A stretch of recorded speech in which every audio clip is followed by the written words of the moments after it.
Hello everyone. Last video में हमने बात करी थी ब्रांचेज ऑफ बॉटनी की और क्लासिफिकेशन प्लांट्स की कि किस किस साइंटिस्ट ने दी थे, जिसमें हमने बात करी थी आर्टिफिशियल टेक्सोनॉमी की, नेचुरल की और फाइलोजेनेटिकल की हमने बात करी थी। ठीक है, आज की जो हमारा ये क्लास रहेगी या फिर आज की जो वीडियो रहेगी वो रहेगी क्लासिफिकेशन ऑफ ऑर्गेनिज्म पे। क्लासिफिकेशन हमने पहले भी पढ़ा था, लेकिन वो पढ़ा था प्लांट्स का, लेकिन आज हमें पढ़ना है किसका, ऑर्गेनिज्म का। तो जितने भी मेन किंगडम हैं, जो 5 किंगडम क्लासिफिकेशन है, वो हमें आज यहाँ पर डील करना है। 5 किंगडम का सिर्फ और सिर्फ हम यहाँ पर बेसिक ही डील करेंगे। जो डिटेल है वो हम बाद में नेक्स्ट वीडियो के अंदर डील करेंगे। आज की क्लास में सिर्फ 5 किंगडम जो भी है उनका बेसिक क्या क्या है, ठीक है, वो हमें यहाँ पर डील करना है। तो क्लासिफिकेशन ऑफ ओरिजिन में हम बोलते हैं कि there are 5 main kingdom. 5 main kingdom है। कौन कौन से हैं? हम बोले कि सबसे पहले जो किंगडम आया था that was the 2 kingdom classification या फिर 2 किंगडम सिस्टम ऑफ क्लासिफिकेशन। तो फर्स्ट वन हम बात कर लेते हैं, that is 2 kingdom system of classification. सबसे पहले 5 किंगडम में से ये 2 किंगडम ऑफ क्लासिफिकेशन आया था, और जो 2 किंगडम आए थे वो थे आपके प्लांटिया एंड द एनिमलिया। ठीक है, ये जो 2 किंगडम क्लासिफिकेशन है that is given by Carolus Linnaeus, given by Carolus Linnaeus, Carolus Linnaeus ने दिया था। और कौन कौन से 2 किंगडम दिए थे? एक दिया था प्लांटिया और एक दिया था एनिमलिया। ठीक है, 2 दिए थे।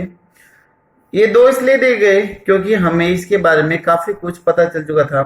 हमने देखे थे कि जो अरिस्टोटल जी थे, चरक थे, उन्होंने इनके बारे में काफी कुछ आइडिया दे दिया था। तो इनको क्लासिफाई करना क्या हो गया था, सिंपल हो गया था। तो इसलिए जो सबसे पहले 2 किंगडम आए वो थे एक आपके Plantae and the Animalia, Plantae and Animalia. ठीक है, जो प्लांट और एनिमल किंगडम है, ये सबसे बेसिक थे, सबसे पहले आने वाले थे। जितने भी ऑर्गेनिज्म थे धरती के ऊपर, उन सभी को इन 2 किंगडम के अंदर क्लासिफाई कर दिया। तो अगर 2 किंगडम में रखा गया सभी को, तो एरर होने के चांसेस क्या थे? काफी ज्यादा हाई थे। तो इनमें काफी ज्यादा शॉर्टेज थी, काफी सारी डीमेरिट थी। ठीक है, कौन कौन सी? इसको जो मेनली क्लासिफाई करने का जो क्राइटेरिया था वो किस किस चीज के बेसिस पे किया गया? एक तो सेल वॉल की बात करी गई, दूसरी बात करी किसकी? लोकोमोशन की बात करी, थर्ड बात करी टाइप ऑफ न्यूट्रिशन की, फोर्थ है दैट इज रेस्पॉन्स, और लास्ट में दैट इज कॉन्टेक्टाइल वैक्यूम। ये थे बेसिक 2 किंगडम ऑफ क्लासिफिकेशन का मेन बेसिक, ये था 5 पॉइंट ये थे। ठीक है, दोनों के इसी के कंपैरिजन में क्लासिफाई किया गया। जैसे कि मैं बोलूं कि प्लांट के अंदर सेल वॉल होगी या नहीं होगी, तो हम बोले कि जी प्रेजेंट होगी। ठीक है, प्रेजेंट है। अब जो सेल वॉल है वो किसकी बनी हुई है? सेलुलोज की बनी हुई है। अगर मैं एनिमल में बात करूं तो क्या है? एब्सेंट है। ए बी किसके लिए? एब्सेंट के लिए। बार बार हम यही शॉर्ट फॉर्म यूज करेंगे। ठीक है, पी किसके लिए? प्रेजेंट के लिए। यहां पे है सेलुलोज की, तो एनिमल में तो कंपोजिशन की बात आ ही नहीं सकती क्योंकि सेल वॉल क्या है? एब्सेंट है। ठीक है, दूसरा है लोकोमोशन। क्या लोकोमोशन है प्लांट के अंदर? नहीं, लोकोमोशन क्या है? एब्सेंट है। अगर मूवमेंट की बात करते तो मूवमेंट होती, बट यहाँ पर बात करिए लोकोमोशन, जिसमें कोई भी ऑर्गेनिज्म अपनी पोजीशन को चेंज कर सकता है, एक जगह से दूसरी जगह पर कर सकता है, तो उसको हम बोलते हैं लोकोमोशन बोलते हैं। तो प्लांट है the movement but not the locomotion, तो वो यहां पर क्या था? एब्सेंट। ठीक, तो यहां पर ये क्या है? एब्सेंट है, लोकोमोशन नहीं होगा। प्लांट में लोकोमोशन क्या है भाई? प्रेजेंट है। ठीक, क्यों गए दो। तीसरा पॉइंट रखा गया न्यूट्रिशन, यानी कि टाइप ऑफ न्यूट्रिशन, कि वो किस तरीके से अपना खाना बनाते हैं, मोड ऑफ न्यूट्रिशन उसमें क्या है। अगर हम प्लांट की बात करें तो we all know very well कि plants are the autotrophic in nature, यानी कि अपना खाना खुद बना लेते हैं। तो यहां पर हम क्या लिख सकते हैं, ऑटोट्रॉफिक नेचर, यानी कि अपना खाना खुद बना सकते हैं। ठीक है। जो एनिमल है वो कैसे नेचर के, they are the heterotrophic in nature, अपना खाना खुद नहीं बनाते हैं बल्कि किसी और से अपना खाना लेते हैं। तो these are the heterotrophic in nature. ठीक है। नेक्स्ट वन है दैट इज रेस्पॉन्स। रेस्पॉन्स का मतलब अगर इनको कोई भी स्टिमुलस दिया गया तो ये रेस्पॉन्स कैसे देंगे, फास्ट देंगे या स्लो देंगे। तो हमें पता है कि प्लांट है ओनली द हार्मोन, उसके अंदर सिर्फ हार्मोन होते हैं और वो भी कितने टाइप की, 5 टाइप के होते हैं। तो प्लांट में जो हार्मोन है वो कैसे है, पुअरली डेवलप है या फिर स्लो रेस्पॉन्स है, पुअरली या फिर स्लो। और तबकि एनिमल में तो एंडोक्राइन सिस्टम और नर्वस सिस्टम वेल डेवलप है, काफी ज्यादा अच्छा काम करते हैं। तो यहां पर कैसे है, वेल या फिर फास्ट रेस्पॉन्स है ना, वेल डेवलप या फिर फास्ट रेस्पॉन्स है। और लास्ट में आ जाएगा दैट इज कॉन्टेक्टाइल वैक्यूल, जो लगातार कॉन्ट्रैक्शन और रिलैक्सेशन करता है, उसकी बात आती है। तो ये फूड को डिस्ट्रीब्यूट करने में और साथ में मूवमेंट करने में भी हेल्प करता है। तो प्लांट के अंदर होता है गैस वैक्यूल, जो काफी ज्यादा वॉल्यूम को ऑक्यूपाई करता है, नियर अबाउट 90% वॉल्यूम को ऑक्यूपाई कर देता है। ठीक है, प्लांट सेल में। बट प्लांट के अंदर कॉन्ट्रैक्टाइल वैक्यूल नहीं होगा, तो यहाँ पर कॉन्ट्रैक्टाइल वैक्यूल क्या है, एब्सेंट। ठीक है। बट अगर मैं एनिमल की बात करूँ तो इधर क्या होगा, प्रेजेंट होगा। तो ये थे 5 बेसिक फीचर जिनके बेसिस पे इनको क्लासिफाई किया गया था। जो प्लांट है वो फिक्स्ड है, स्टेशनरी है, अपना खाना किससे लेंगे, वो सोइल से या फिर वाटर से लेंगे। एनिमल कैसा है, मूवेबल नेचर का है, तो वो अपना खाना किसी और से लेंगे। ठीक है। तो ये सारे के सारे डिफरेंसेस हम यहाँ पर पढ़ चुके हैं। अभी बात आती है एग्जाम्पल पे कि प्लांट किंगडम में किस किस को रखा गया। तो प्लांट किंगडम में रखा गया, स्टार्टिंग की तब बात आई थी तब 2 ही किंगडम थे, तो बैक्टीरिया भी इसमें था, फंजाई भी इसमें रखा गया था, एल्गी भी इसी में रखी गई थी। इसके साथ में ब्रायोफाइटा, टेरिडोफाइटा, ठीक है, जिम्नोस्पर्म और साथ में एंजियोस्पर्म।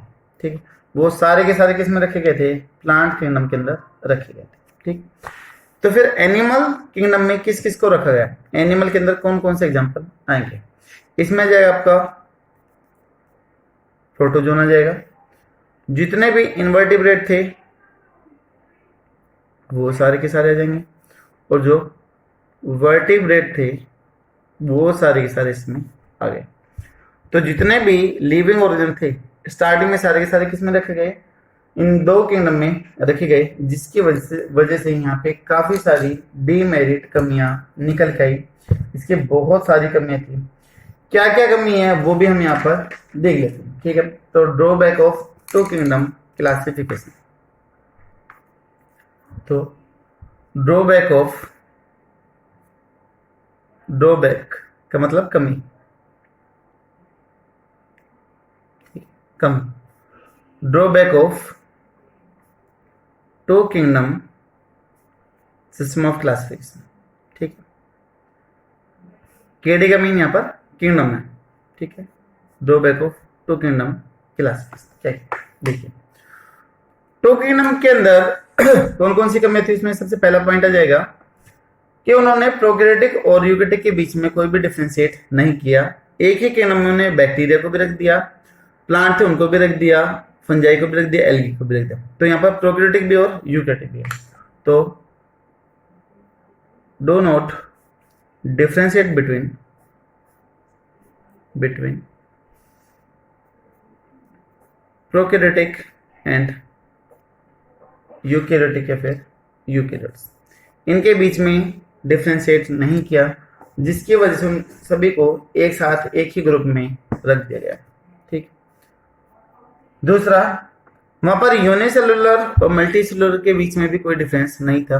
बैक्टीरिया कैसे है, यूनिसेलुलर, बाकी लगभग कैसे हैं, मल्टी सेलुलर, लेकिन फिर भी एक साथ में रख दिए गए। तो no difference between unicellular and multi cellular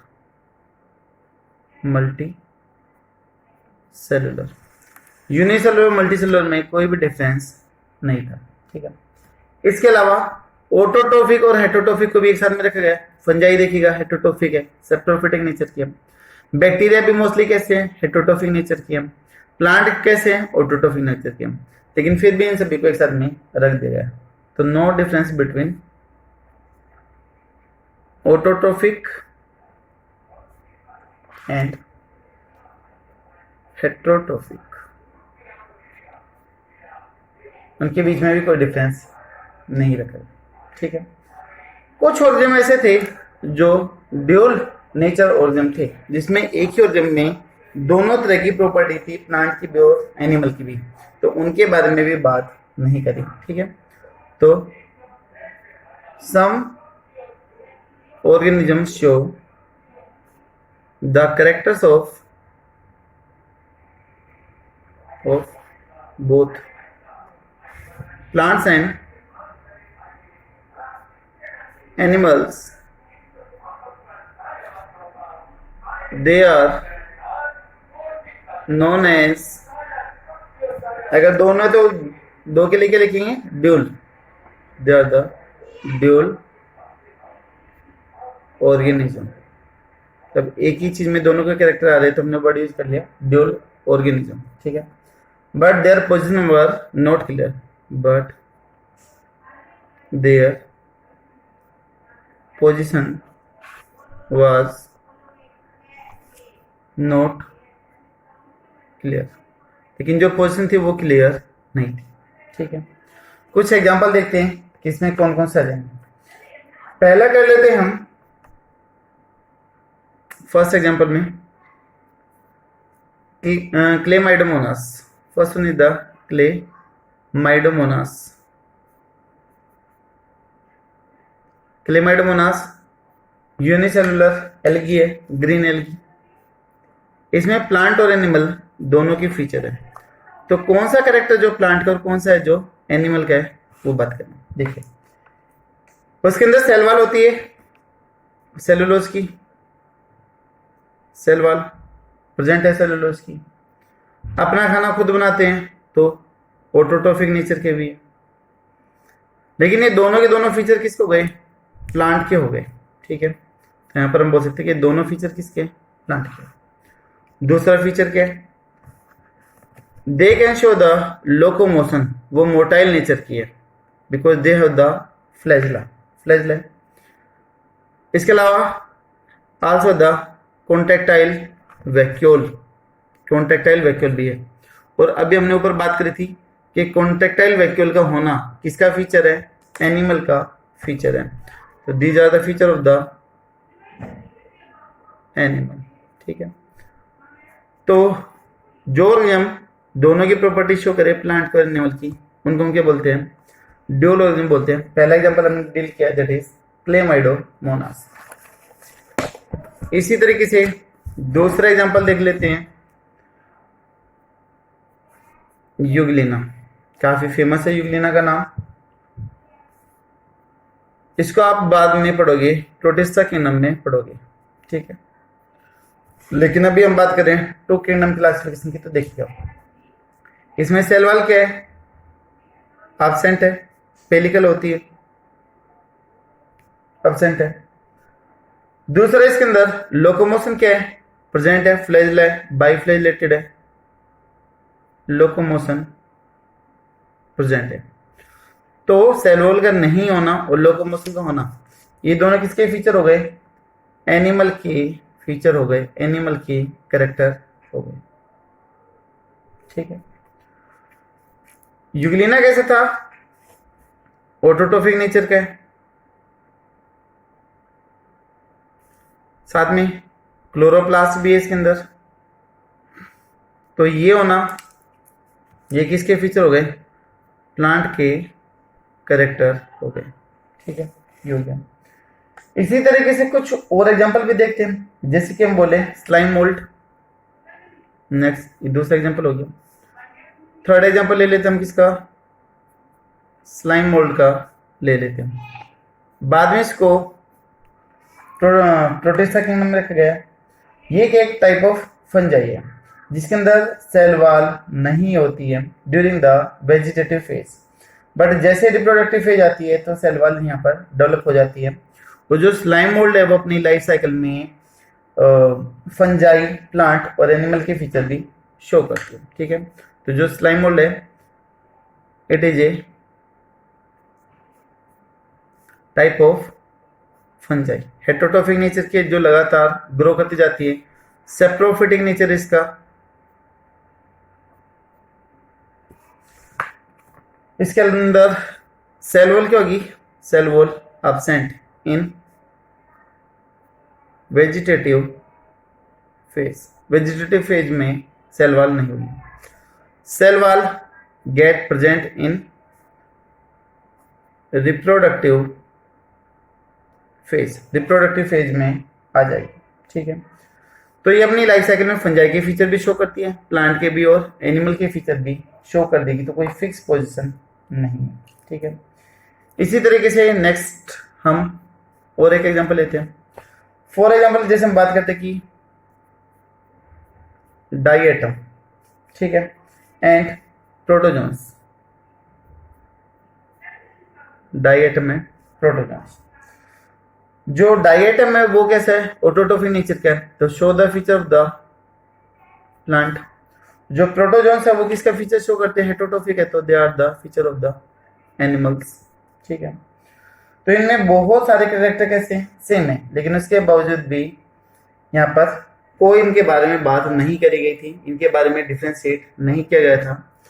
ठीक है, जैसे हम बात करते किसकी, फंजाई की। फंजाई किससे अलग है,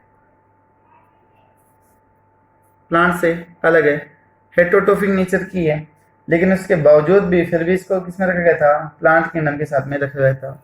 इसके अंदर क्लोरोफिल पिगमेंट नहीं है। ठीक है, तो ये एक्स्ट्रा पॉइंट में दें। तो ड्यूल नेचर में आ गया था आपका क्लेमाइडोमोनास एंड द यूग्लिना, ये आपके एक्स्ट्रा पॉइंट में आ जाएंगे। ये ड्यूल नेचर के नहीं है, बल्कि क्या है, ये एक्स्ट्रा पॉइंट है। तो ये हो गया यहाँ पर आपका टू किंगडम क्लासिफिकेशन, जो दो है। ठीक है, उसके बाद में हम बात करते क्या, थ्री किंगडम ऑफ क्लासिफिकेशन।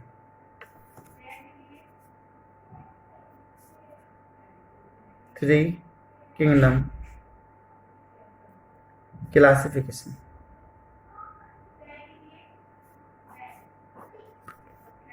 जो थ्री किंगडम क्लासिफिकेशन है दैट इज गिवन बाय, जो तीन किंगडम क्लासिफिकेशन कहता है, गिवन बाय अर्नेस्ट हैकल। एक हमने पहले नाम पढ़ा था स्पीसीज के रिस्पेक्ट में, biological concept of species, that is Ernest Mayr, but ये अर्नेस्ट हैकल। ठीक है, given by the Ernest Haeckel. और जो थर्ड किंगडम था, और इन्होंने कब दिया था, ये दिया था 1800 आई थिंक शायद 66 में दिया था, 66 में दिया था, है ना। जो थर्ड किंगडम था that was the protista kingdom. Third kingdom था प्रोटिस्टा किंगडम। तो थर्ड किंगडम वाज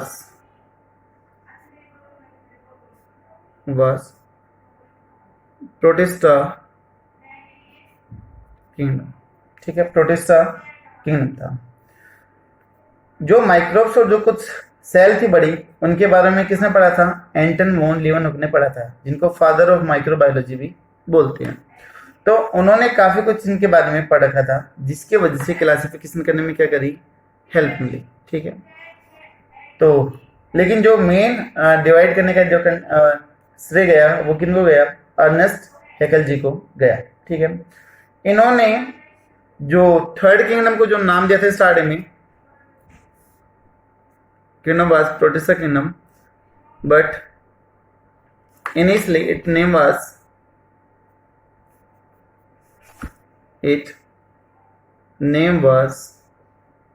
इसका नाम था जो अर्नेस्ट हैकेल ने रखा था, जनरल मॉर्फोलॉजी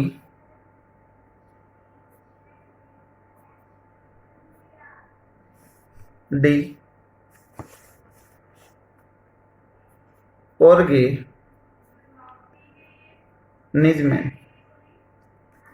MEN है ना, जनरल मॉर्फोलॉजी डी ऑर्गेनिज्म में, ठीक है, ये दिया था थर्ड किंगडम।